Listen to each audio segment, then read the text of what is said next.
Price the lord. ಬೇಗನೆ ಬರುವಂತ ಕರ್ತನಾದ ಯೇಸು ಕ್ರಿಸ್ತುವಿನ ನಾಮದಲ್ಲಿ ಎಲ್ಲ ವೀಕ್ಷಕರಿಗೂ ಪ್ರೀತಿಯ ವಂದನೆಗಳನ್ನು ತಿಳಿಸುತ್ತೇನೆ. ಪ್ರಿಯರೇ, ಮತ್ತೊಂದು ವಿಡಿಯೋ ಆಗಿ ನಿಮ್ಮ ಮಧ್ಯದಲ್ಲಿ ಬರುವಂತೆ ದೇವರು ಸಹಾಯ ಮಾಡಿರುವುದಕ್ಕಾಗಿ ದೇವರಿಗೆ ಸ್ತೋತ್ರ ಮಾಡುತ್ತೇನೆ. ನನ್ನ ವಿಡಿಯೋನ ದಯವಿಟ್ಟು ಲೈಕ್ ಮಾಡಬೇಕು. ನಿಮ್ಮ ಪ್ರೀತಿಯ ಸತ್ಕರಣಗಳಿಗಾಗಿ ನಾನು ಬಹಳ ಕೃತಜ್ಞತೆ ಉಳ್ಳವನಾಗಿದೆ. ತುಂಬಾ ಜನ ವಿಡಿಯೋನ ನೋಡ್ತಾ ಇರುವುದಕ್ಕಾಗಿ ಸ್ತೋತ್ರ ಮಾಡುತ್ತೇನೆ. ಆದರೆ ದಯವಿಟ್ಟು ನೀವು ಸ್ವಲ್ಪ ಸಬ್ಸ್ಕ್ರೈಬ್ ಕೂಡ ಮಾಡಿಕೊಳ್ಳಿರಿ. ಆ ಬೆಲ್ಲೈಕನ್ನು ಕೂಡ ಸ್ವಲ್ಪ ಅನೇಬಲ್ ಮಾಡಿದರೆ ನಾನು ಹಾಕುವಂತ ವಿಡಿಯೋಸ್ಗಳೆಲ್ಲ ಕೃತ್ಯ ಸಮಯಕ್ಕೆ ನೋಟಿಫಿಕೇಶನ್ ಆಗಿ ನಿಮಗೆ ಬಂದು ಸೇರುತ್ತೇವೆ. ಸೊ ನಿಮ್ಮ ಆ ಒಂದು ಕಾರ್ಯದಲ್ಲಿ ಕೂಡ ನಿಮ್ಮ ಸತ್ಕರಣೆಯನ್ನ ನಾನು ನಿರೀಕ್ಷಿಸಿಕೊಂಡಿದ್ದೇನೆ. ದಯವಿಟ್ಟು ವಿಡಿಯೋನ ಸಬ್ಸ್ಕ್ರೈಬ್ ಮಾಡಿಕೊಳ್ಳಿರಿ. ದೇವರು ನಮ್ಮನ್ನು ಹೇರಳವಾಗಿ ಆಶೀರ್ವದಿಸಲಿ.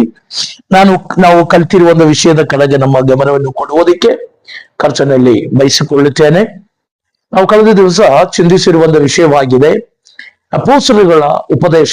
1ನೇ ಶತಮಾನದಲ್ಲಿ ಅಪೊಸ್ತಲರುಗಳು ದೇವರ ಸಭೆಗೆ ಕೊಟ್ಟಂತ ಅಸ್ಥಿವಾರದ ಉಪದೇಶಗಳನ್ನ ಕುರಿತು ಚಿಂತಿಸುವುದಕ್ಕೆ ದೇವರು ನಮಗೆ ಸಹಾಯ ಮಾಡಿದರು. ನಾವು ಚಿಂತಿಸಿದ್ದೇವೆ, ಮಾನಸಾಂತರವು ಅಪೊಸ್ತಲರುಗಳು ಸಭೆಗೆ ಕೊಟ್ಟಂತ ಉಪದೇಶವಾಗಿದೆ. ಮಾನಸಾಂತರ, ರಕ್ಷಣೆ ಮತ್ತು ವಿಶ್ವಾಸ ಸ್ನಾನ, ಪರಿಶುದ್ಧಾತ್ಮ ಸ್ನಾನ, ಇತರವಾಗಿ 4 ಕಾರ್ಯಗಳನ್ನ ನಾವು ಕಳೆದ ವಿಡಿಯೋಗಳಲ್ಲಿ ಡಿಸ್ಕಸ್ ಮಾಡಿದ್ದೇವೆ, ಕಲಿಸಿದ್ದೇವೆ. ಸೊ ಇದನ್ನ ಯಾರಿಗೂ ಗೊತ್ತಿಲ್ಲದೆ ಇದ್ದರೆ ನಾನು ಇದಕ್ಕಿಂತ ಮೊದಲು ಹಾಕಿರುವಂತ ಆ ವಿಡಿಯೋಗಳನ್ನ ನೀವು ಎಪಿಸೋಡ್ ಬೈ ಎಪಿಸೋಡ್ ಆಗಿ ನೋಡಿದರೆ ನಿಮಗೆ ಅದನ್ನ ಅರ್ಥವಾಗುವುದಕ್ಕೆ ಸಾಧ್ಯವಾಗುತ್ತದೆ. ಸೊ ಇವತ್ತು 5ನೆಯ ಉಪದೇಶವಾಗಿರುವಂತ ಉಪದೇಶ ಎಂಬುದಾಗಿ, 5ನೆಯ ಡಾಕ್ಟ್ರಿನ್, ಅದು ಏನಂದರೆ ಉಪದೇಶ, ಇಲ್ಲದಿದ್ದರೆ ಟೀಚಿಂಗ್ ಎಂಬುದಾಗಿ, ಕಲಿಸುವಿಕೆ ಎಂಬುದಾಗಿ. ಅಪೊಸ್ತಲರುಗಳು ದೇವರ ವಚನವನ್ನು ಕಲಿಸುವಂತವರಾಗಿದ್ದರು. ಉಪದೇಶ ಎಂಬುದಾಗಿ ಈ ಕಾಲದಲ್ಲಿ ದೈವ ಸಭೆಯೊಳಗೆ ಕಡಿಮೆಯಾಗಿ ಕಂಡು ಬರುವಂತ ಒಂದು ವಿಷಯವಾಗಿದೆ ಉಪದೇಶ. ತುಂಬಾ ಸಮಯವನ್ನು ತಗೊಂಡು ನಾವು ಪ್ರಸಂಗ ಮಾಡುತ್ತೇವೆ, ಆದರೆ ಉಪದೇಶ ಮಾಡುವುದು ಬಹಳ ಕಡಿಮೆಯಾಗಿ ನಮಗೆ ನೋಡುವುದಕ್ಕೆ ಸಾಧ್ಯ. ಉಪದೇಶ ಬಹಳ ಕಡಿಮೆ. ಆದರೆ ಆದಿಮ ಸಭೆಯಲ್ಲಿ ಉಪದೇಶ ಬಹಳ ಗಟ್ಟಿಯಾಗಿ ಮಾತನಾಡುವಂತ ಒಂದು ಕಾಲವಿತ್ತು.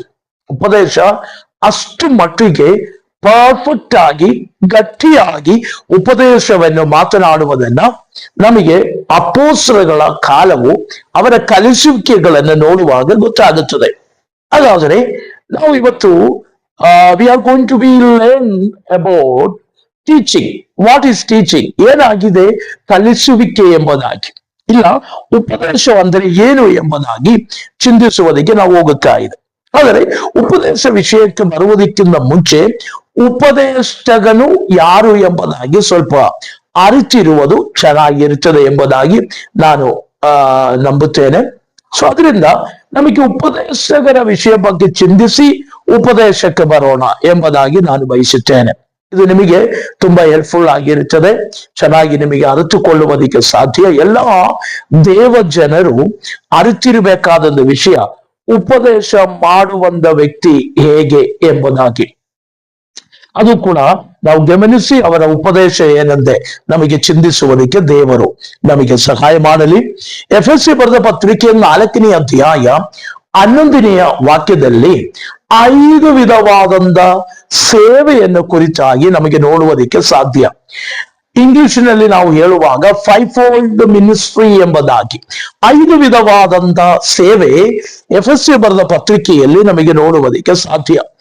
ಆ 4ನೇ ಅಧ್ಯಾಯ 11ನೇ ವಾಕ್ಯ, ಅದರೆಲ್ಲ 11ನೇ ಒಂದು ವಾಕ್ಯದಲ್ಲಿ 5 ವಿಧವಾದಂತ ಸೇವೆಗಳುಂಟು. ಆದರೆ ಆ ವಾಕ್ಯ ಎತ್ತಿ ಓದುವುದಕ್ಕಾಗಿ ಸಮಯವನ್ನು ತಗೊಳ್ಳುತ್ತಾ ಇಲ್ಲ. ನಾನು ಈ ತರ ಹೇಳುತ್ತೇನೆ, ಅಪೊಸ್ತಲರುಗಳನ್ನಾಗಿಯೂ ಪ್ರವಾದಿಗಳನ್ನಾಗಿಯೂ ಸಭಾಪಾಲಕರನ್ನಾಗಿಯೂ ಸುವಾರ್ತಿಗರನ್ನಾಗಿಯೂ ಮತ್ತು ಉಪದೇಶ ಮಾಡುವವರನ್ನಾಗಿಯೂ ದೇವರು ಸಭೆಯಲ್ಲಿ ಅಪೊಸ್ತಲರನ್ನ ಆಯ್ಕೆ ಮಾಡಿದರು ಎಂಬುದಾಗಿ. ಕೇವಲ ಅಪೊಸ್ತಲಗಳು ಮಾತ್ರವಲ್ಲ, ಉಪದೇಶ ಮಾಡುವವರಿದ್ದಾರೆ, ಟೀಚಿಂಗ್ ಮಾಡುವವರಿದ್ದಾರೆ. ಈ ತರವಾದಂತ 5 ವಿಧವಾದಂತ ಮಿನಿಸ್ಟ್ರಿ, 5 ವಿಧವಾದಂತ ಸೇವೆ ಸಭೆಯೊಳಗಡೆ ನಡೆಸುವುದಕ್ಕಾಗಿ ದೇವರು ಅಪೊಸ್ತಲರನ್ನ ಆರಿಸಿ ತೆಗೆದುಕೊಂಡಿದ್ದೇನೆಂದೇ ವಚನ ಓದುವಾಗ ನಮಗೆ ಗೊತ್ತಾಗುತ್ತದೆ. ಆದರೆ ಮೊದಲನೆಯ ವ್ಯಕ್ತಿಯಾಗಿರುವಂತ ಅಪೋಸ್ಟಲಸ್ ಎಂಬುದಾಗಿ ಉಪದೇಶ ಮಾಡುವುದಕ್ಕಾಗಿ ಅಪೋಸ್ತಲರನ್ನು ದೇವರು ಕರೆದಿದನು ಎಂಬುದಾಗಿ. ಸೊ ಟೀಚಿಂಗ್ ನಾವು ಇವತ್ತು ಕಲಿಯುವುದಕ್ಕಾಗಿ ಇಷ್ಟಪಡುವುದೇನೆಂದರೆ ಟೀಚಿಂಗ್ ಆಫ್ ಅಪೋಸ್ಟಲಸ್, ಅಪೋಸ್ತಲರ ಉಪದೇಶ. ಅಪೋಸ್ತಲರ ಉಪದೇಶದಲ್ಲಿ ಅಪೋಸ್ತಲರು ಯಾರಂದ್ರೆ ಫಸ್ಟ್ ನಾವು ಅರಿಯಬೇಕು. ಅಪೋಸ್ತಲರು ಯಾರು? ಅಪೋಸ್ತಲರು ಎಂಬುದಾಗಿರೋ ಮಾತು ಸುರಿಯಾನಿ ಭಾಷೆ, ಸುರಿಯಾನಿ ಮಾತು ಎಂಬುದಾಗಿ ನಮಗೆ ನೋಡುವಾಗ ಸುರಿಯಾನಿಯಲ್ಲಿ ಸ್ಲೀಹ ಎಂಬುದಾಗಿ ಹೇಳುತ್ತೇವೆ. ಸುರಿಯಾನಿ ಪದವು ಅದರಲ್ಲಿ ಸ್ಲೀಹ ಎಂಬುದಾಗಿ ಅಪೋಸ್ತಲರಿಗೆ ಹೇಳುತ್ತೇವೆ. ಅಪೋಸ್ತಲನ್ ಎಂಬುದಾಗಿ ಅದರ ಅರ್ಥ ಕಳುಹಿಸಲ್ಪಟ್ಟವನು ಎಂಬುದಾಗಿ, ಕಳುಹಿಸಲ್ಪಟ್ಟವನು ಎಂಬುದಾಗಿ ನಮಗೆ ನೋಡುವುದಕ್ಕೆ ಸಾಧ್ಯ. ಅಪೊಸ್ತಲಗಳಂದ ಮಾತಿನ ಅರ್ಥ ಒಂದು ಮಾತಿನಲ್ಲಿ ಹೇಳಿದರೆ ಕಳುಹಿಸಲ್ಪಟ್ಟವನು ಅಂದರೆ ಒಬ್ಬ ವ್ಯಕ್ತಿಯಿಂದ ಮತ್ತೊಬ್ಬರನ್ನ ಕಳುಹಿಸುವುದೇ, ಅದಕ್ಕೆ ಅಪೊಸ್ತಲನು ಎಂಬುದಾಗಿ ಹೇಳುತ್ತೇವೆ. ಸೊ ಒಂದು ಅಧಿಕಾರಿ ಮತ್ತೊಬ್ಬ ವ್ಯಕ್ತಿಯನ್ನ ಆ ಅಧಿಕಾರದ ಸೇವೆಯನ್ನ ಮಾಡುವುದಕ್ಕೆ ಕಳಿಸಿಕೊಡುವುದು.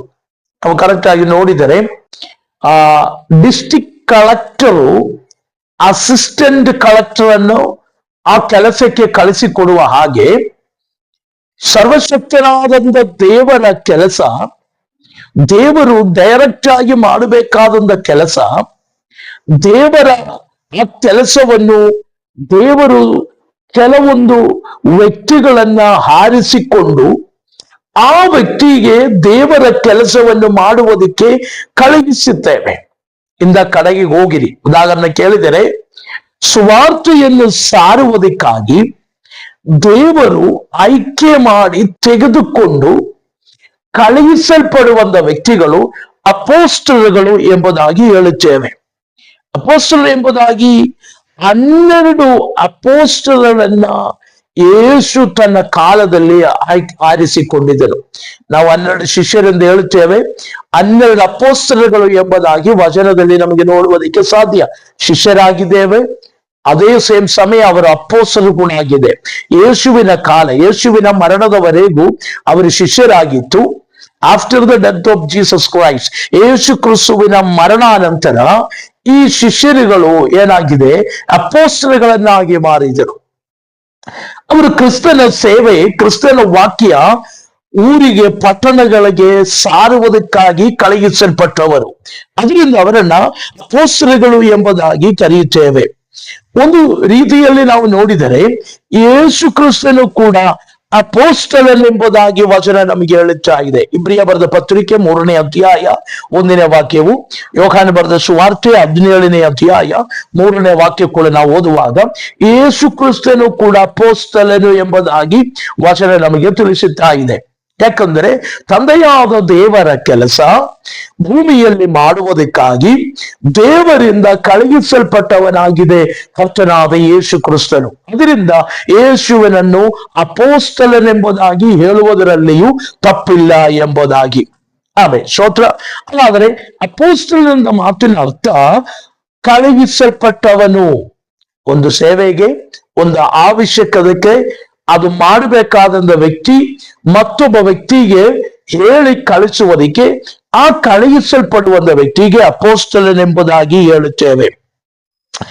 ನಮಗೆ ವಾಕ್ಯ ನೋಡುವಾಗ ಶಿಷ್ಯರು ಅಪೊಸ್ತಲರು ಎಂಬುದಾಗಿ ದೇವರ ವಚನ ನಮಗೆ ತಿಳಿಸುತ್ತಾ ಇದೆ. ಲೂಕನ ಬರೆದ ಸುವಾರ್ತೆ 6ನೇ ಅಧ್ಯಾಯ 13, 9ನೇ ಅಧ್ಯಾಯ 10ನೇ ವಾಕ್ಯಗಳು ನಾವು ನೋಡಿಕೊಳ್ಳುವಾಗ, ಯೇಸು ಕ್ರಿಸ್ತನ ಅಪೊಸ್ತಲರು ಎಂಬುದಾಗಿರುವ ಆ ಒಂದು ಸ್ಥಿತಿಗೆ ಶಿಷ್ಯರು ಮಾರ್ಪಡಿಸಿತ್ತು ಎಂಬುದಾಗಿ ನಮಗೆ ನೋಡುವುದಕ್ಕೆ ಸಾಧ್ಯ.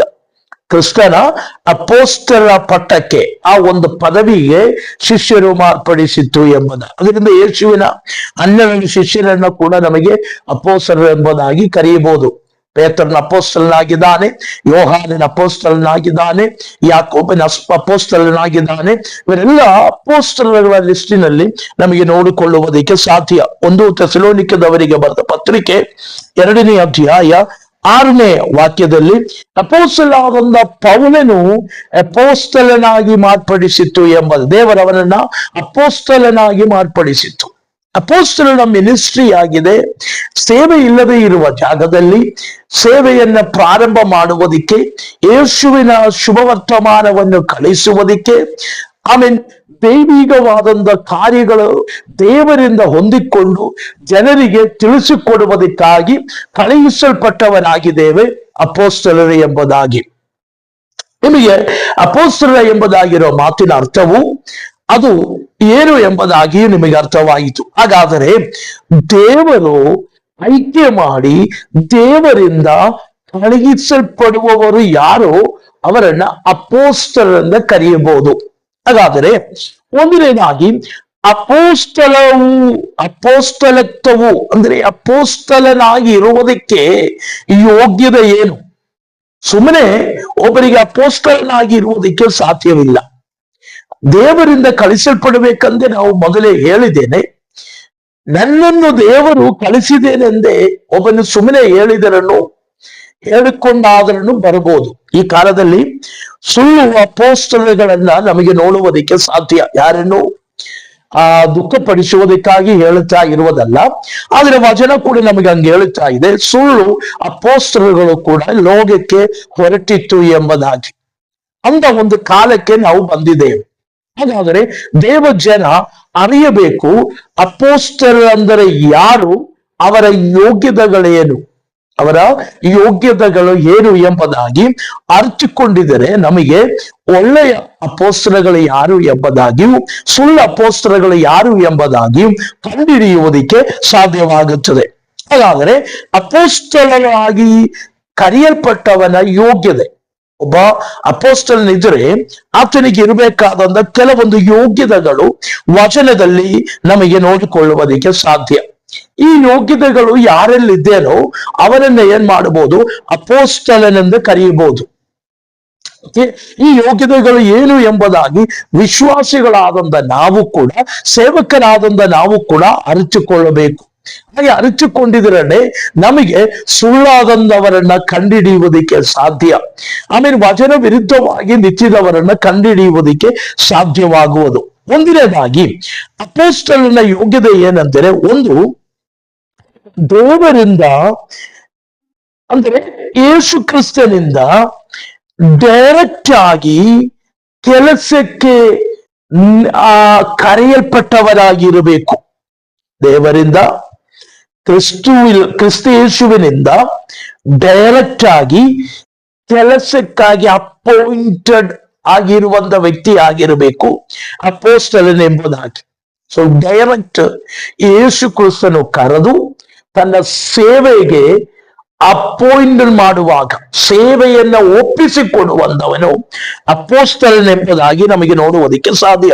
ಮಾರ್ಕನ ಬರೆದ ಸುವಾರ್ತೆ 3ನೇ ಅಧ್ಯಾಯ 13ನೇ ವಾಕ್ಯದಿಂದ 19ನೇ ವಾಕ್ಯದವರೆಗೂ, ಲೂಕನ ಬರೆದ ಸುವಾರ್ತೆ 6ನೇ ಅಧ್ಯಾಯ 13ನೇ ವಾಕ್ಯ, ಗಲಾತ್ಯ ಬರೆದ ಪತ್ರಿಕೆ 1ನೇ ಅಧ್ಯಾಯ 1ನೇ ವಾಕ್ಯ.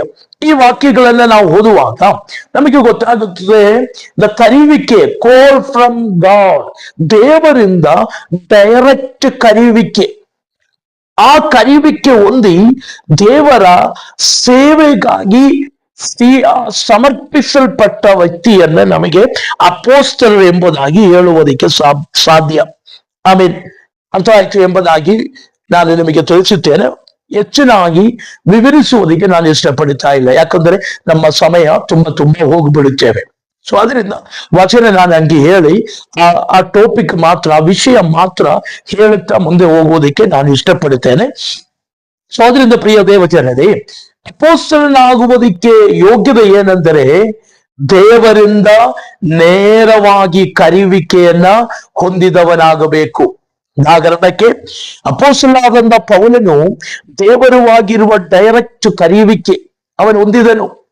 ಆ ಕರೆಯುವಿಕೆಯಲ್ಲಿ ಅವನನ್ನೇ ಏನ್ ಮಾಡಿದೆ, ಸೇವೆಗಾಗಿ ಸಮರ್ಪಿಸಿದನು. ಆ ಸೇವೆಯಾಗಿದೆ ಅವನ ಮರಣದ ಸಮಯವರೆಗೂ ಅಪೊಸ್ತಲ ಪೌಲನು ಮಾಡುವಂತದನ್ನು ನಮಗೆ ನೋಡುವುದಕ್ಕೆ ಸಾಧ್ಯ. ಎರಡನೇದಾಗಿ ಯೇಸು ಕ್ರಿಸ್ತುವಿನ ಜೀವಿತವು ವಿಶೇಷವಾಗಿ ಹೇಳಿದರೆ ಆತನ ಮರಣ ಪುನರುದ್ಧಾರದ ಸಾಕ್ಷಿಗಳಾಗಿರುವವರ ಅಪೊಸ್ತಲರು ಎಂಬುದಾಗಿ.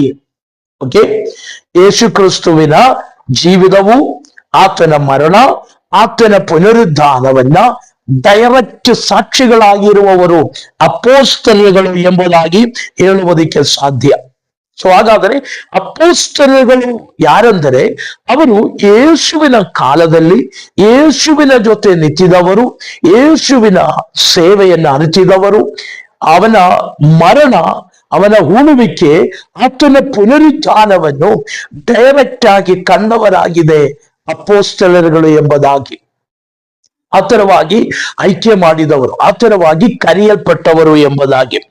ಅದು ಆಮೇಲೆ ಯೋಹಾನ ಬರೆದ ಸುವಾರ್ತೆ 15ನೇ ಅಧ್ಯಾಯ 27ನೇ ವಾಕ್ಯವು, ಅಪೊಸ್ತಲ ಕೃತ್ಯಗಳ ಪುಸ್ತಕ 1ನೇ ಅಧ್ಯಾಯ 21-22ನೇ ವಾಕ್ಯವು, 1 ಕೊರಿಂಥದವರಿಗೆ ಬರೆದ ಪತ್ರಿಕೆ 9ನೇ ಅಧ್ಯಾಯ 1ನೇ ವಾಕ್ಯವನ್ನು ನಾವು ಓದುವಾಗ ಈ ಕಾರ್ಯಗಳು ನಮಗೆ ಅರ್ಥವಾಗುತ್ತೇವೆ. ಯೇಸು ಕ್ರಿಸ್ತುವಿನ ಜೀವಿತವು, ವಿಶೇಷವಾದ ಆತನ ಮರಣ, ಆತನ ಪುನರುದ್ಧಾನಕ್ಕೆ ಸಾಕ್ಷಿಗಳಾಗಿರುವವರು ಅಪೊಸ್ತಲರು ಎಂಬುದಾಗಿ ಕರೆಯಬಹುದು. ಆಮೇಲೆ ಅವರನ್ನ ಅಪೊಸ್ತಲರು ಎಂಬುದಾಗಿ ಹೇಳಬಹುದು. ಮೂರನೇದಾಗಿ ನಾವು ನೋಡುವಾಗ ದೇವರಿಂದ ಕೇಳಿರುವಂತ ಮಾತುಗಳು, ದೇವರಿಂದ ಪಡೆದಿರುವಂತ ಮಾತುಗಳು, ಸಿಕ್ಕಿರುವಂಥದ್ದು ಮತ್ತು ಪ್ರಮಾಣಗಳು, ನಿಯಮಗಳನ್ನ ದೈವ ವಚನ ಪ್ರಕಾರ ಪರಿಶುದ್ಧಾತ್ಮಾವಿನ ಬಂಧದಲ್ಲಿ ನಮ್ಮ ಮನಸ್ಸಿನಲ್ಲಿ ಕಾಪಾಡಿಕೊಂಡು ಜೀವಿಸುವವರಾಗಿರಬೇಕು ಅಪೊಸ್ತಲರು ಎಂಬುದಾಗಿ. ಇನ್ನೊಂದ್ಸರಿ ಹೇಳುತ್ತೇನೆ, ದೇವರಿಂದ ಬಾಯ ಮಾತಿನ ಮೂಲಕವಾಗಿಯೂ ವರಗಳ ಮೂಲಕವಾಗಿಯೂ ಹೊಂದಿಕೊಂಡಿರುವಂತ ದಿವ್ಯ ವಚನಗಳನ್ನ ಪರಿಶುದ್ಧಾತ್ಮಾವಿನ ಶ್ರೇಷ್ಠತೆಯಲ್ಲಿ ಹೃದಯದಲ್ಲಿ ಸಂಗ್ರಹಿಸಿಕೊಂಡು ಅದರ ಪ್ರಕಾರ ನಡೆಯುವವರಾಗಿದೆ ಅಪೊಸ್ತಲರು ಎಂಬುದಾಗಿ. ಅಪೊಸ್ತಲ ಕೃತ್ಯಗಳು 15ನೇ ಅಧ್ಯಾಯ 27 ಮತ್ತು 22ನೇ ವಾಕ್ಯವು, 1 ಕೊರಿಂಥದವರಿಗೆ ಬರೆದ ಪತ್ರಿಕೆ 2ನೇ ಅಧ್ಯಾಯ 13ನೇ ವಾಕ್ಯವು, 1 ಥೆಸಲೋನಿಕದವರಿಗೆ ಬರೆದ ಪತ್ರಿಕೆ 4ನೇ ಅಧ್ಯಾಯ 8ನೇ ವಾಕ್ಯ, 1 ಯೋಹಾನನ ಪತ್ರಿಕೆ 5ನೇ ಅಧ್ಯಾಯ 9ರಿಂದ 12 ಇರುವಂತಹ ವಾಕ್ಯಗಳನ್ನ ನಾವು ಓದಿಕೊಳ್ಳುವಾಗ ನಾನು ಇವಾಗ ಹೇಳಿರುವಂತ ಈ ಕಾರ್ಯ ನಿಮಗೆ ಅರ್ಥವಾಗುತ್ತದೆ. ಸೊ ಗಮನಿಸಿರಿ, ಪರಿಶುದ್ಧ ಆತ್ಮನಿಂದ ಅಂದರೆ ತಂದೆಯಾದ ದೇವರಿಂದಾಗಲಿ ಪುತ್ರನಾದ ಯೇಸು ಕ್ರಿಸ್ತುವಿನ ಮೂಲಕ ಡೈರೆಕ್ಟ್ ಹೊಂದಿರುವಂತ ವಚನಗಳು, ದೇವರ ಆತ್ಮನ ಮೂಲಕ ಸಿಕ್ಕಿರುವಂತ ಮಾತುಗಳು ಹೃದಯದಲ್ಲಿ ಪರಿಶುದ್ಧಾತ್ಮನ ಮೂಲಕವಾಗಿ ಇಟ್ಟುಕೊಂಡು ಅದರ ಪ್ರಕಾರವಾಗಿ ಜೀವಿಸುವವನಿಗೆ ಅಪೊಸ್ತಲ ಯೋಗ್ಯತೆ ಉಂಟು ಎಂಬುದಾಗಿ 3 ಕಾರ್ಯಗಳನ್ನು ನಿಮಗೆ ತಿಳಿಸಿದ್ದೇನೆ. ಹೇಗೆ ಆಮೇಲೆ 4ನೇ ವಿಷಯಕ್ಕೆ ನಮಗೆ ಹೋದೋಣ. 4ನೇ ವಿಷಯ, ಅದ್ಭುತಗಳು ಮಹತ್ ಕಾರ್ಯಗಳು ಮಾಡುವುದರಲ್ಲಿ ಆ ಅದ್ಭುತಗಳ ಮೇಲೆಯೂ ಮಹತ್ ಕಾರ್ಯಗಳ ವಿಷಯಗಳಲ್ಲಿಯೂ ನಂಬುವಂತವನಾಗಿರಬೇಕು. ಮಾತ್ರವಲ್ಲ, ಯೇಸು ಕ್ರಿಸ್ತುವಿನ ನಾಮದಲ್ಲಿ ಆ ಅದ್ಭುತಗಳು, ಆ ಮಹತ್ ಕಾರ್ಯಗಳು ವಚನ ಪ್ರಕಾರ ಮಾಡುವವನು ಆಗಿರಬೇಕು ಅಪೊಸ್ತಲರು. ನಿಮಗೆ ಅರ್ಥವಾಯಿತು ಎಂಬುದಾಗಿ ನಂಬುತ್ತೇನೆ. ಒಂದು, ವಚನದಲ್ಲಿ ಕಾಣುವ ಅದ್ಭುತಗಳು, ಮಹತ್ ಕಾರ್ಯಗಳು, ಸೂಚಕ ಕಾರ್ಯಗಳನ್ನು ನಂಬುವವನಾಗಬೇಕು. ವಾಕ್ಯದಲ್ಲಿ ಇರುವಂತ ಎಲ್ಲ ಅದ್ಭುತಗಳು, ಎಲ್ಲ ಮಹತ್ ಕಾರ್ಯಗಳು, ಎಲ್ಲ ಸೂಚಕವಾದ ಕಾರ್ಯಗಳು ನಂಬುವವನಾಗಿರಬೇಕು ಅಪೊಸ್ತಲನು. ಕೇವಲ ನಂಬುವವನು ಮಾತ್ರವಲ್ಲ, ಆ ಅದ್ಭುತಗಳನ್ನ, ಆ ಮಹತ್ ಕಾರ್ಯಗಳನ್ನ ಅವನ ಸೇವೆಯಲ್ಲಿ ಅದು ಕ್ರಿಸ್ತನ ವಚನ ಪ್ರಕಾರವಾಗಿ ನಡೆಸುವವನಾಗಿರಬೇಕು ಅಪೊಸ್ತಲನು. 2 ಕೊರಿಂಥ ಬರೆದ ಪತ್ರಿಕೆ 12ನೇ ಅಧ್ಯಾಯ 12ನೇ ವಾಕ್ಯ, ಇಬ್ರಿಯದವರಿಗೆ ಬರೆದ ಪತ್ರಿಕೆ 2ನೇ ಅಧ್ಯಾಯ 2ನೇ ವಾಕ್ಯದಿಂದ 4ನೇ ವಾಕ್ಯದವರೆಗೂ, ಅಪೊಸ್ತಲ ಕೃತ್ಯಗಳ ಪುಸ್ತಕ 3ನೇ ಅಧ್ಯಾಯ 6ನೇ ವಾಕ್ಯದಿಂದ 10ನೇ ವಾಕ್ಯದವರೆಗೂ, 5ನೇ ಅಧ್ಯಾಯ 12ನೇ ವಾಕ್ಯದಿಂದ 16ನೇ ವಾಕ್ಯದವರೆಗೂ ಓದುವಾಗ ದೇವರಿಂದ ಈ ಅದ್ಭುತ ಸಿದ್ಧಿಗಳನ್ನ ಹೊಂದಿಕೊಂಡು ತಮ್ಮ ಸುವಾರ್ತೆಯ ಸೇವೆಯಲ್ಲಿ ಅದು ಮಾಡಿದಂತ ವ್ಯಕ್ತಿಗಳಾಗಿದೆ ಅಪೊಸ್ತಲಗಳು. ಆಮೇಲೆ ಸ್ತೋತ್ರ. ಕಪಟವಾಗಿ ಕಾಪಟ್ಯವಾಗಿ ಮಾಡುವುದಲ್ಲ, ಡೈರೆಕ್ಟ್ ದೇವರಿಂದ ಅದ್ಭುತಗಳನ್ನ ಹೊಂದಿದವರು ಆ ಅದ್ಭುತಗಳನ್ನ ನಂಬಿ ಅದನ್ನ ಜನರ ಮುಂದೆ ಮಾಡುವವರಾಗಿರಬೇಕು ಅಪೊಸ್ತಲಗಳು ಎಂಬುದಾಗಿ. ಐದನೇದಾಗಿ ನಾವು ನೋಡಿಕೊಳ್ಳುವಾಗ ತಮ್ಮ ಸೇವೆಯನ್ನು ದೇವರಿಗೆ ಇಷ್ಟವುಳ್ಳ ದೈವಿಕ ಅನುಮತಿಯಿಂದ, ಅಂದರೆ ಆತನಿಗೆ ಕೊಡಲ್ಪಟ್ಟಿರುವಂತ ಸೇವೆಯನ್ನು ದೇವರ ಅನುಮತಿಯಿಂದ, ದೇವರ ಚಿತ್ತದ ಪ್ರಕಾರ, ದೈವ ಇಷ್ಟ ಪ್ರಕಾರ ಮಾಡುವಂತವರಾಗಿರಬೇಕು ಅಪೊಸ್ತಲಗಳು ಎಂಬುದಾಗಿ. ಇನ್ನು ಸರಿ ಹೇಳುತ್ತೇನೆ, ತಮಗೆ ಸಿಕ್ಕಿರುವಂತ ಸೇವೆಯನ್ನು ದೈವಿಕ ಅನುಮತಿ ಎಂಬುದಾಗಿ, ದೇವರ ಅನುಮತಿಯಿಂದಲೂ ಆ ಅನುಗ್ರಹಗಳನ್ನ ಹೊಂದಿಕೊಂಡು ದೇವರ ಸೇವೆಯ, ಕುರುಬರ ಸೇವೆಯನ್ನ ಜನರಿಗೆ ಅರಿಯುವಂತ ರೀತಿಯಲ್ಲಿ, ಅಂಗೀಕರಿಸುವಂತ ರೀತಿಯಲ್ಲಿ ತೋರ್ಪಡಿಸಿಕೊಂಡು ಜೀವಿಸುವವನಾಗಿರಬೇಕು ಅಪೊಸ್ತಲನು ಎಂಬುದಾಗಿ. 1 ಕೊರಿಂಥ ಬರೆದ ಪತ್ರಿಕೆ 9ನೇ ಅಧ್ಯಾಯ 1ರಿಂದ 2 ವಾಕ್ಯಗಳು, 2 ಕೊರಿಂಥರ 3ನೇ ಅಧ್ಯಾಯ 2ನೇ ವಾಕ್ಯದಿಂದ 3ನೇ ವಾಕ್ಯದವರೆಗೂ, ಗಲಾತ್ಯ ಬರೆದ ಪತ್ರಿಕೆ 2ನೇ ಅಧ್ಯಾಯ 8ನೇ ವಾಕ್ಯದಿಂದ 10ನೇ ವಾಕ್ಯದವರೆಗೂ ನಾವು ಓದಿಕೊಳ್ಳುವಾಗ ಈಗ ನಾನು ಹೇಳಿರುವ ಈ ವಿಷಯಗಳು ನಿಮಗೆ ಗೊತ್ತಾಗುತ್ತದೆ. ಏನಂದ್ರೆ, ಸೇವೆಯನ್ನ ನಾವು ದೇವರಿಂದ ಹೊಂದಿದವರು, ಆ ಹೊಂದಿರುವಂತ ಸೇವೆಯನ್ನ ದೇವರ ಚಿತ್ತದ ಪ್ರಕಾರ ವಿಶ್ವಸ್ತತೆಯಿಂದಲೂ ವಿಶುದ್ಧಿಯಿಂದಲೂ ಬೇರ್ಪಟ್ಟ ಜೀವನದಿಂದಲೂ ಜನರ ಮುಂದೆ ದೈವಿಕ ಇಷ್ಟ ಪ್ರಕಾರವಾಗಿ ಸೇವೆಯನ್ನು ನಡೆಸುವವನಾಗಿರಬೇಕು ಅಪೊಸ್ತಲನು ಎಂಬುದಾಗಿ. 5 ಕಾರ್ಯಗಳನ್ನ ಅಪೊಸ್ತಲತ್ವ ಎಂಬುದಾಗಿ, ಅಪೊಸ್ತಲನಿಗೆ ಸಿಕ್ಕಬೇಕಾದಂತ ಯೋಗ್ಯತೆ, ಅಪೊಸ್ತಲತ್ವ ಎಂಬುದಾಗಿರುವ ಕ್ವಾಲಿಫಿಕೇಶನ್ ಹೊಂದಿಕೊಳ್ಳುವುದಕ್ಕಿರುವ ಯೋಗ್ಯತೆ ಏನು ಎಂಬುದಾಗಿ ನಾವು ಚಿಂತಿಸಿದ್ದೇವೆ. ಹಾಗಾದರೆ ಈ ಕಾಲದಲ್ಲಿ ಅಪೊಸ್ತಲಗಳಿಂದ ಹೆಸರು ಹೇಳಿಕೊಂಡು ಬರುವವರಲ್ಲಿ ಈ ಸೇವೆಗಳು ಉಂಟೋ ಇಲ್ಲ ಎಂಬುದಾಗಿ ನಾವು ಏನ್ ಮಾಡಬೇಕು? ಪರಿಶೋಧಿಸಿಕೊಳ್ಳಬೇಕು. ಒಂದು, ದೇವರಿಂದ ಡೈರೆಕ್ಟ್ ಕರೆಯುವಿಕೆ ಹೊಂದಿದವನಾಗಿರಬೇಕು. ಡೈರೆಕ್ಟ್ ಕರೆಯುವಿಕೆ ಇಲ್ಲದವನು ಅಪೊಸ್ತಲನಾಗುವುದಕ್ಕಾಗಿ ಸಾಧ್ಯವಿಲ್ಲ ಎಂಬುದಾಗಿ. ಸೊ ಅವನು ಡೈರೆಕ್ಟ್ ದೇವರಿಂದ ಒಂದು ಕರೆಯುವಿಕೆ ಉಳ್ಳವನಾಗಿರಬೇಕು ಎಂಬುದಾಗಿ ಈ ತರದಲ್ಲಿ ಹೇಳುವುದಕ್ಕಾಗಿ ಇಷ್ಟಪಡುತ್ತೇನೆ. ಆಮೇಲೆ 2ನೇದಾಗಿ ನಾವು ನೋಡಿದ್ದೇವೆ ಯೇಸು ಕ್ರಿಸ್ತುವಿನ ಜೀವಿತ. ಆಮೇಲೆ ವಿಶೇಷವಾಗಿ ಹೇಳಿದರೆ ಆತನ ಮರಣವು ಆತನ ಪುನರುದ್ಧಾನಕ್ಕೆ ಸಾಕ್ಷಿಗಳಾಗಿರುವವರು. ಅವನ ಮರಣ, ಅವನ ಪುನರುದ್ಧಾನಕ್ಕೆ ಸಾಕ್ಷಿಗಳಾಗಿರುವವರು ಅಪೊಸ್ತಲಗಳು ಎಂಬುದಾಗಿ ನಮಗೆ ನೋಡಿಕೊಳ್ಳುವುದಕ್ಕೆ ಸಾಧ್ಯ. ಸೊ ನಮ್ಮಲ್ಲಿ ಬರುವಂತ ಅಪೊಸ್ತಲಗಳು ಇದ ಪ್ರಕಾರವಾಗಿದ್ದೀರಾ? ಅದ್ಭುತಗಳನ್ನು ನಡೆಸುವವರಾಗಿದ್ದೀರಾ? ಇವತ್ತಿನ ಅದ್ಭುತಗಳ ವಿಷಯಗಳನ್ನು ನೋಡಿದರೆ ಎಲ್ಲವೂ ಡೂಪ್ಲಿಕೇಟ್ ಅದ್ಭುತಗಳನ್ನ ಮಾಡುತ್ತಾ ಇದೆ. ಸುಮ್ಮನೆ ಒಂದು ಟೀಮ್ ಅನ್ನ ಸಿದ್ಧಪಡಿಸಿಕೊಂಡು ಕೈ ಇಡುವಾಗ ನೀವು ಬೀಳಬೇಕು, ನಮ್ಮ ಕೈಯಲ್ಲಿರುವ ರೂಮಾಲುಗಳನ್ನು ಎತ್ತಿ ಹಿಂಗೆ ಬೀಸುವಾಗ ನೀವು ಬೀಳಬೇಕು, ಹಾಗೆ ಹೇಳಬೇಕು ಪರಿಶುದ್ಧಾತ್ಮ ಅಭಿಷೇಕವನ್ನು ಹೊಂದಿದ್ದೀರಂತೆ. ಈ ತರ ಟ್ರೈನಿಂಗ್ ಕೊಟ್ಟು ನಡೆಸುವಂತ ಅದ್ಭುತಗಳನ್ನ ಯೂಟ್ಯೂಬ್ನಲ್ಲಿಯೂ ಫೇಸ್ಬುಕ್ನಲ್ಲಿಯೂ ಎಲ್ಲ ನಾವು ನೋಡುತ್ತೇವೆ. ಆದರೆ ವಿಶ್ವಾಸಿಗಳು ಅಂತ ಅದ್ಭುತ ಕಡೆಗಳಲ್ಲಿ ನೀವು ಹೋಗಬಾರದು ಎಂಬುದಾಗಿ ನನ್ನ ವಿನಂತಿಕೆ. ಯಾಕಂದರೆ ಹತ್ತಿರವಾದಂತ ಜಾಗಗಳಲ್ಲಿ ಹೋಗಿದ್ದರೆ ನೀವು ಮೋಸತನದಲ್ಲಿ ಬೀಳುತ್ತೇವೆ. ಆದರೆ ವಚನ ಕಲಿಯಿರಿ, ನೀವು ವಾಕ್ಯವನ್ನ ಕಲಿಯಿರಿ. ಒಬ್ಬ ಅಪೊಸ್ತಲನು ಹೇಗಿರಬೇಕು? ದೇವರಿಂದ ಉಚಿತವಾಗಿ ಹೊಂದಿರುವಂತ ವರವನ್ನ ಉಚಿತವಾಗಿ ಕೊಡುವುದಕ್ಕೆ ಸಿದ್ಧವಾಗಬೇಕು. ಅವನ ಅದ್ಭುತ, ಅವನು ಪ್ರಾರ್ಥಿಸಿದರೆ, ಅವನ ಅಪ್ಪಣೆ ಮಾಡಿದರೆ ಆ ಅದ್ಭುತಗಳು ಅವನ ಜೀವಿತದಲ್ಲಿ ಸಂಭವಿಸುತ್ತದೆ. ಆ ವ್ಯಕ್ತಿಗಳಲ್ಲಿ ಪರಿವರ್ತನೆ ಉಂಟಾಗುತ್ತೇವೆ. ಹಾಗೆ ನಿಲ್ಲುವಂತವರಾಗಿದೆ ಅಪೊಸ್ತಲರು ಎಂಬುದಾಗಿ. ಹಾಗಾದರೆ ಸಭೆಯಲ್ಲಿ ದೇವರು ಇಟ್ಟಿರುವಂತ ಮೊದಲನೆಯ ಸೇವೆಯಾಗಿತ್ತು ಅಪೊಸ್ತಲಗಳು ಎಂಬುದಾಗಿ, ಅಪೋಸ್ಟಲಸ್ ಮಿನಿಸ್ಟ್ರಿ ಎಂಬುದಾಗಿ, ಪಡೆಯಿಸಲ್ಪಟ್ಟಂತ ಮಿನಿಸ್ಟ್ರಿ ಎಂಬುದಾಗಿ. ಈ ಅಪೋಸ್ಟಲ ಮಿನಿಸ್ಟ್ರಿಯಲ್ಲಾಗಿದೆ ದೇವರು ಸಭೆಯನ್ನ ದೃಢಪಡಿಸುವುದಕ್ಕೂ ಅದ್ಭುತಗಳು ಮಹತ್ ಕಾರ್ಯಗಳು ಒಂದನೆಯ ಕಾಲದಲ್ಲಿ ದೇವರು ಮಾಡಿದನು. ಈ ಕಾಲದಲ್ಲಿ ದೇವರ ಅದ್ಭುತಗಳು ಮಾಡುವುದಿಲ್ಲ ಎಂಬುದಾಗಿ ಕೇಳಿದ್ರೆ ಖಂಡಿತ ಅದ್ಭುತಗಳು ಮಾಡುತ್ತೇವೆ. ಒಂದನೇ ಶತಮಾನದಲ್ಲಿ ಇದ್ದಂತ ಯೇಸು ಕ್ರಿಸ್ತನು ಇವತ್ತು ನಮ್ಮ ಸಂಗಡವಿದ್ದಾನೆ. ನಂಬಿಕೆಯ ಮೂಲಕ ಪ್ರಾರ್ಥಿಸುವವನ ಪ್ರಾರ್ಥನೆಯನ್ನ ಕೇಳಿ ಅವನ ಜೀವಿತದಲ್ಲಿ ಅದ್ಭುತ ಮಾಡುವುದಕ್ಕೆ, ರೋಗಿಗಳನ್ನು ಸೌಖ್ಯ ಮಾಡುವುದಕ್ಕೆ, ದೆವ್ವಗಳನ್ನು ಬಿಡಿಸುವುದಕ್ಕೆ, ಸತ್ತವನ್ನು ಪುನರುದ್ಧಾನ ಹೊಂದುವುದಕ್ಕೂ ಈಗಲೂ ಕ್ರಿಸ್ತುವಿನ ನಾಮದಲ್ಲಿ ಸಾಧ್ಯವಾಗುತ್ತದೆ.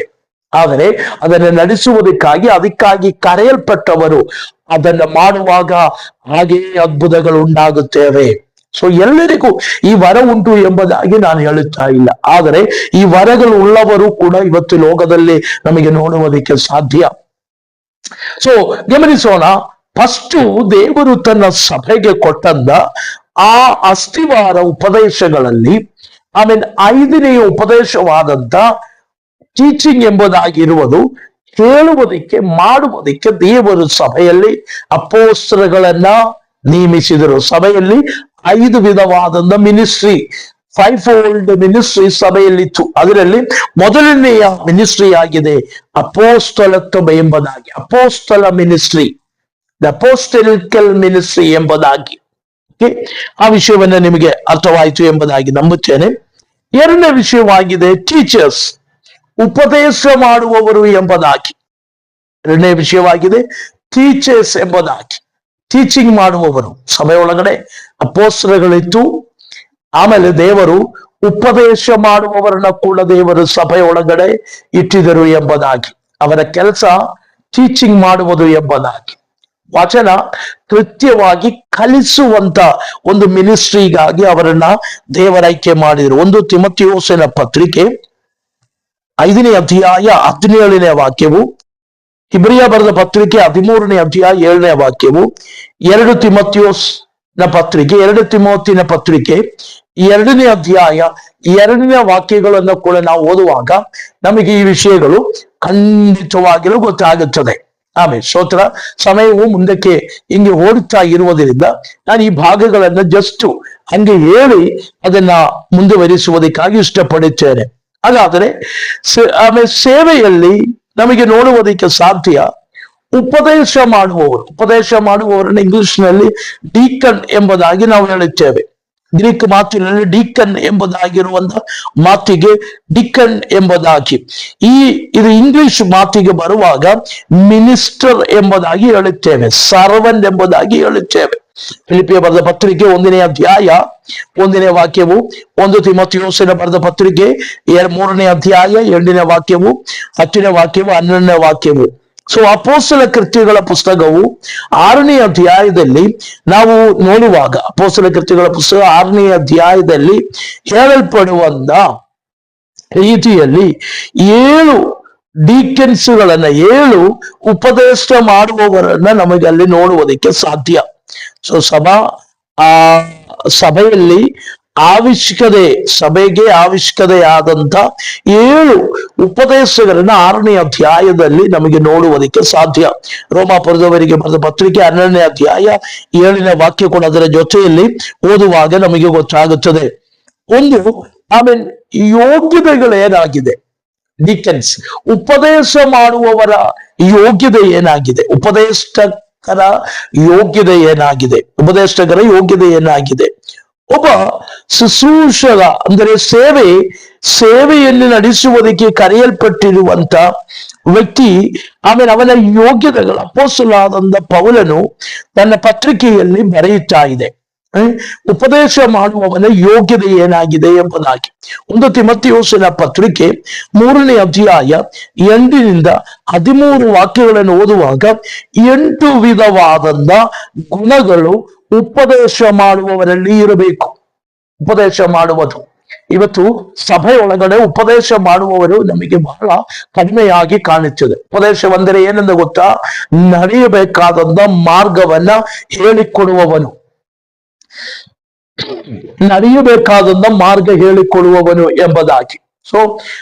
ಕೀರ್ತನೆಯಲ್ಲಿ, ಆಮೇಲೆ ನಾವು ಜ್ಞಾನೋಕ್ತಿಗಳ ಪುಸ್ತಕದಲ್ಲಿ ಕೂಡ ನಾವು ಓದುತ್ತೇವೆ, ಬಾಲಕನು ನಡೆಯಬೇಕಾದಂತ ಮಾರ್ಗದಲ್ಲಿ ಅವರನ್ನು ನಡೆಸಿರಿ, ಅವನ ಮುದುಕನಾಗಿದ್ದರನ್ನು ಆ ಮಾರ್ಗದಿಂದ ಬಿಟ್ಟು ಹೋಗುವುದಿಲ್ಲ ಎಂಬುದು. ಹಾಗಾದರೆ ಆತ್ಮೀಯ ವಿಷಯಗಳನ್ನ ಉಪದೇಶ ಮಾಡುವುದಕ್ಕೆ, ಆತ್ಮೀಯ ವಿಷಯಗಳನ್ನ ಕಲಿಸುವುದಕ್ಕೆ ದೇವರು ಸಭೆಯೊಳಗೆ ಟೀಚರ್ಸ್ಗಳನ್ನ ಹಾಕಿಟ್ಟಿದೆನು ಎಂಬುದಾಗಿ.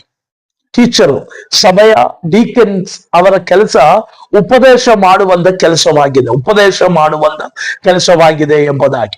ಉಪದೇಶ ಮಾಡುವುದಕ್ಕಾಗಿದೆ ದೇವರು ಸಭೆ ಒಳಗಡೆ ಟೀಚರ್ಸ್ಗಳನ್ನ ಇಟ್ಟಿದ್ರು. ಆದ್ರೆ ಇವತ್ತು ಸಭೆ ಒಳಗಡೆ ಟೀಚಿಂಗ್ ಕೆಲಸಗಳು ನಡೆಯುವುದು ಬಹಳ ಕಡಿಮೆಯಾಗಿದೆ. ಯಾಕಂದ್ರೆ ಟೀಚಿಂಗ್ ಇಲ್ಲ ಸಭೆ ಒಳಗಡೆ. ಉಪದೇಶ ಹೇಳುವುದಕ್ಕೆ ಇವತ್ತು ಜನರಿಗೆ ಉಪದೇಶವೂ ಬೇಕಾಗಿಲ್ಲ. ಪ್ರಸಂಗ ಮಾತ್ರ ಸಾಕು.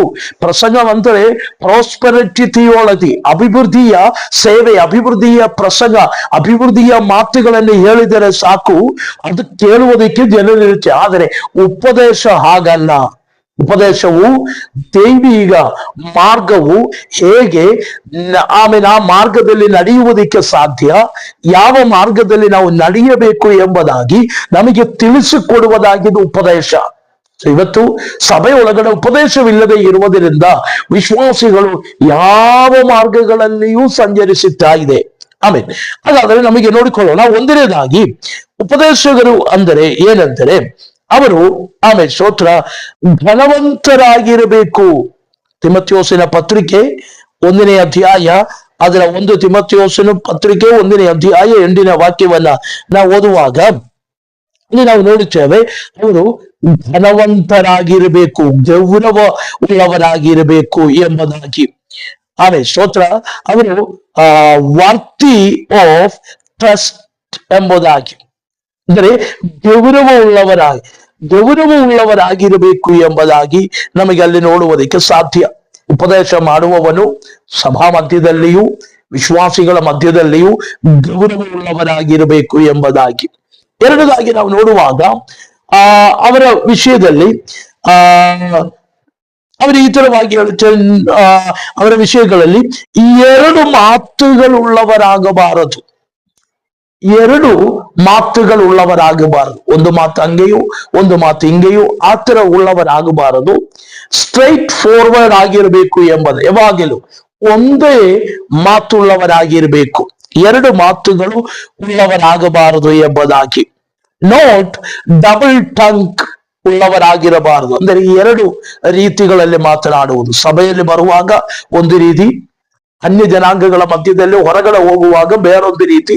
ಈ ತರವಲ್ಲ, ಸಭೆ ಹೊರಗಡೆಯೂ ಕುಟುಂಬದಲ್ಲಿಯೂ ಕುಟುಂಬದ ಹೊರಗಡೆ ಎಲ್ಲದರಲ್ಲಿ ಒಂದೇ ರೀತಿಯಲ್ಲಿ ನಿಲ್ಲುವವರಾಗಿರಬೇಕು. ಅವರು 2 ಮಾತುಳ್ಳವರಾಗಬಾರದು ಎಂಬುದಾಗಿ ವಚನ ನಮಗೆ ತಿಳಿಸುತ್ತಾ ಇದೆ.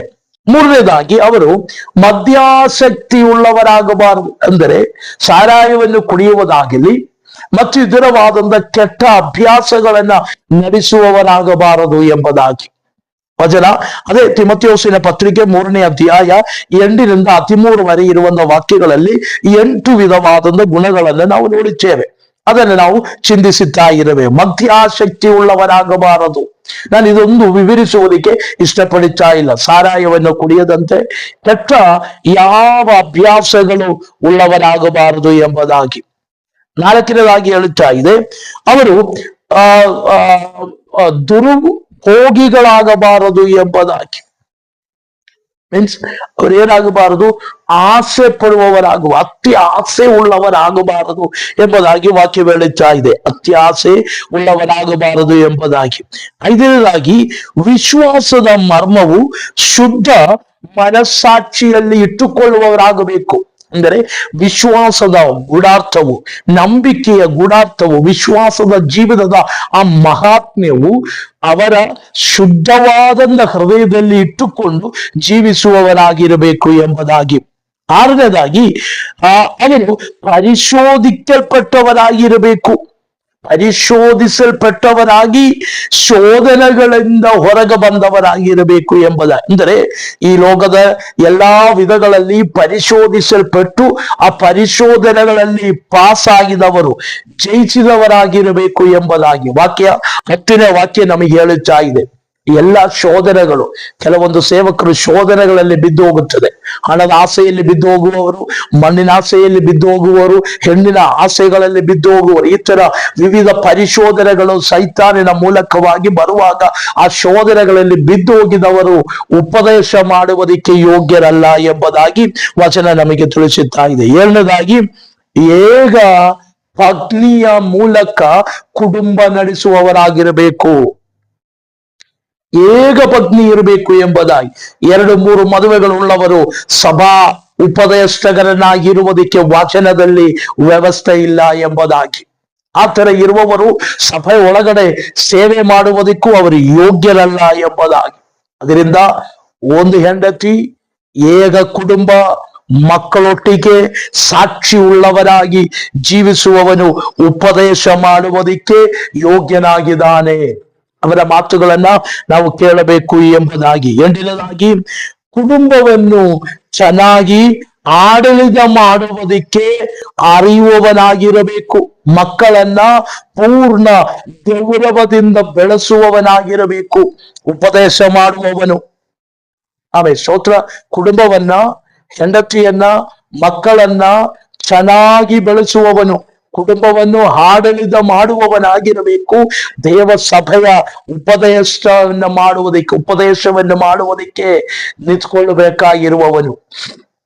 ಸಭೆಯಲ್ಲಿ ಬಂದು ಚೆನ್ನಾಗಿ ಉಪದೇಶ ಹೇಳುತ್ತಾ ಮಕ್ಕಳು ಬೇರೊಂದು ವಿಧದಲ್ಲಿ, ಒಂದು ಉದಾಹರಣೆ ಹೇಳಿದರೆ, ಇಸ್ರಾಯೇಲಿನ ಆ ಯಾಜಕನು, ಅರಸನು ಎಲ್ಲ ಆಗಿರುವಂತ ಶಮುವೇಲನು ಒಳ್ಳೆಯ ಉಪದೇಶಕನು, ಒಳ್ಳೆಯ ಬೋಧನೆ ಮಾಡುವವನು, ಪ್ರವಾದಿಯಾಗಿದ್ದನು. ಆದರೆ ಅವನ ಮಕ್ಕಳು ಅವನ ಇಷ್ಟಕ್ಕೆ, ಅವನ ಹಿತಕ್ಕೆ, ವಚನಕ್ಕೆ ತಕ್ಕಂತೆ ಬಂದಿಲ್ಲ ಅಂತ ವಾಕ್ಯ ಹೇಳುತ್ತಾ ಇದೆ. ಆತರ ಇರುವವರಲ್ಲ ಹೊಸ ಒಡಂಬಡಿಕೆಯಲ್ಲಿ ಇರುವಂತ ಉಪದೇಶಗಳು. ಅವರು ಹೆಂಗಿರ್ಬೇಕಂದ್ರೆ, ಅವರ ಕುಟುಂಬ ಅಷ್ಟು ಚೆನ್ನಾಗಿ ಆಡಳಿತ ಮಾಡಬೇಕು. ಕುಟುಂಬ ಸಮಯದ ಜನರ ಮಧ್ಯದಲ್ಲಿ ಸಾಕ್ಷಿ ಉಳ್ಳವರಾಗಬೇಕು. ಈ 8 ವಿಧವಾದಂತ ಆ ಕ್ವಾಲಿಟಿ ಯಾರಲ್ಲಿದ್ದೀರಾ ಅವರು ಉಪದೇಶ ಮಾಡುವುದಕ್ಕಾಗಿ ನಿಂತ್ಕೊಳ್ಳಬೇಕು, ಅವರಾಗಿರಬೇಕು. ಡೀಕನ್. ಉದಾಹರಣೆ, ರೋಮಾಪುರದವರಿಗೆ ಬರೆದ ಪತ್ರಿಕೆ 16ನೇ ಅಧ್ಯಾಯ 1-2 ವಾಕ್ಯಗಳು. ಅದರ ಜೊತೆಯಲ್ಲಿ 1 ತಿಮೊಥೆಯೋಸಿನ ಪತ್ರಿಕೆ 3ನೇ ಅಧ್ಯಾಯ 11ನೇ ವಾಕ್ಯವು, 1 ತಿಮೊಥೆಯೋಸಿನ ಬರೆದ ಪತ್ರಿಕೆ 5ನೇ ಅಧ್ಯಾಯ 9ನೇ ವಾಕ್ಯದಿಂದ 16ನೇ ವಾಕ್ಯಗಳು ಕೂಡ ಸೇರಿಸಿ ನಾವು ಕಲಿಯುವಾಗ ಈ 8 ಗುಣವಿಶೇಷದ ಉಳ್ಳವನು ಮಾತ್ರವೇ ಉಪದೇಶ ಮಾಡುವುದಕ್ಕೆ ಯೋಗ್ಯನು. ಸಭಾ ವಿಶ್ವಾಸಿಗಳೇ, ಪ್ರತ್ಯೇಕವಾಗಿ ನೀವು ಅರಿಯಿರಿ, ಸಭಾ ನಾಯಕರುಗಳು ಉಪದೇಶ ಮಾಡುವುದಕ್ಕೆ ಸಭಾ ಮುಂದೆ ನಿಂತಿದವರು ಹೇಗೆ, ಈ 8 ಕಾರ್ಯಗಳುಳ್ಳದಾಗಿದ್ದೀರಾ ಇಲ್ಲ ಎಂಬುದಾಗಿ. ಸೊ ಹಾಗೆ 8 ವಿಧವಾದಂತ ಬೈಬಲ್ನ 8 ವಿಧವಾದಂತ ಕಾರ್ಯಗಳಲ್ಲಿ ಕೃತ್ಯವಾಗಿ ನಿಲ್ಲುವವರು ಉಪದೇಶ ಮಾಡಿದರೆ ಅವರ ಉಪದೇಶವನ್ನ ಕೇಳಿರಿ. ಅವರ ಉಪದೇಶ ಕೇಳುವುದರ ಮೂಲಕ ನಮಗೆ ಅನುಗ್ರಹವಾಗುತ್ತದೆ, ನಮಗೆ ಆಶೀರ್ವಾದವಾಗುತ್ತದೆ.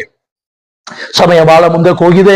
ನಾನು ಇವತ್ತು ಈ ಭಾಗವನ್ನ ಇಲ್ಲಿಗೆ ನಿಲ್ಲಿಸುವುದಕ್ಕಾಗಿ ಇಷ್ಟಪಡುತ್ತೇನೆ. ಅಪೊಸ್ತಲರ ಉಪದೇಶವಾಗಿದೆ. ಆದರೆ ಸಭೆಯಲ್ಲಿ ಅಪೊಸ್ತಲರ ಮೂಲಕ ಕೊಟ್ಟಂತ ಅಸ್ತಿವಾರದ ಉಪದೇಶಗಳಲ್ಲಿ 5ನೆಯ ವಿಷಯವಾಗಿದೆ ಟೀಚಿಂಗ್ ಎಂಬುದಾಗಿ, ಉಪದೇಶ ಮಾಡುವುದು. ಆದರೆ ನಾವು ಇವಾಗ ಚಿಂತಿಸುವುದು ಉಪದೇಶಕರು ಯಾರು, ಅಪೊಸ್ತಲಗಳು ಯಾರು ಎಂಬುದಾಗಿ ಚಿಂತಿಸುತ್ತಾ ಇದೆ. ಆ 5 ವಿಧವಾದಂತ 5-fold ಮಿನಿಸ್ಟ್ರಿಯ ಕುರಿತು ಸ್ವಲ್ಪ ಮಾತನಾಡಿ ಉಪದೇಶವನ್ನ ಹೇಳಿ ಆ ಒಂದು ಭಾಗ ಕೂಡ ಬಿಡುವುದಕ್ಕೆ ನಾನು ಇಷ್ಟಪಡುತ್ತೇನೆ. ಈ ವಾಕ್ಯಗಳ ಮೂಲಕವಾಗಿ ದೇವರು ನಮ್ಮನ್ನು ಎಲ್ಲರನ್ನ ಹೇರಳವಾಗಿ ಆಶೀರ್ವದಿಸಲಿ, ಅನುಗ್ರಹಿಸಲಿ. ಮತ್ತು ನಾವರ್ತಿ ಹೇಳುತ್ತೇನೆ, ಪ್ರಿಯರೇ, ನನ್ನ ವಿಡಿಯೋವನ್ನ ದಯವಿಟ್ಟು ನೀವು ಲೈಕ್ ಮಾಡಿ, ಅದನ್ನ ಶೇರ್ ಮಾಡಿ. ನೀವು ಕೊಡುವಂತ ಪ್ರೋತ್ಸಾಹವು ನನಗೆ ಬಹಳ ಪ್ರಚೋದನವಾಗುತ್ತದೆ ವಿಡಿಯೋಗಳನ್ನ ಹಾಕುವುದಕ್ಕಾಗಿ. ಅದರಿಂದ ಆ ಬೆಲ್ ಐಕನ್ ಸ್ವಲ್ಪ ಅನೇಬಲ್ ಮಾಡಿ, ಸಬ್ಸ್ಕ್ರೈಬ್ ಬಟನ್ ಸ್ವಲ್ಪ ಸಬ್ಸ್ಕ್ರೈಬ್ ಮಾಡಿ ನೀವು ಇಟ್ಕೊಳ್ಬೇಕು ಎಂಬುದಾಗಿ ನಿಮ್ಮಲ್ಲಿ ವಿನಂತಿಸುತ್ತೇನೆ. ದೇವರು ನಿಮ್ಮನ್ನೆಲ್ಲರನ್ನ ಹೇರಳವಾಗಿ ಆಶೀರ್ವದಿಸಲಿ ಎಂಬುದಾಗಿ ಹೇಳಿ ಆ ಕ್ಲಾಸಿನಿಂದ ಮುಕ್ತಾಯಗೊಳಿಸುತ್ತೇನೆ. May God bless you. Thank you. ಎಲ್ಲರನ್ನ ದೇವರು ಆಶೀರ್ವಾದ ಮಾಡಲಿ. ಆಮೇಲೆ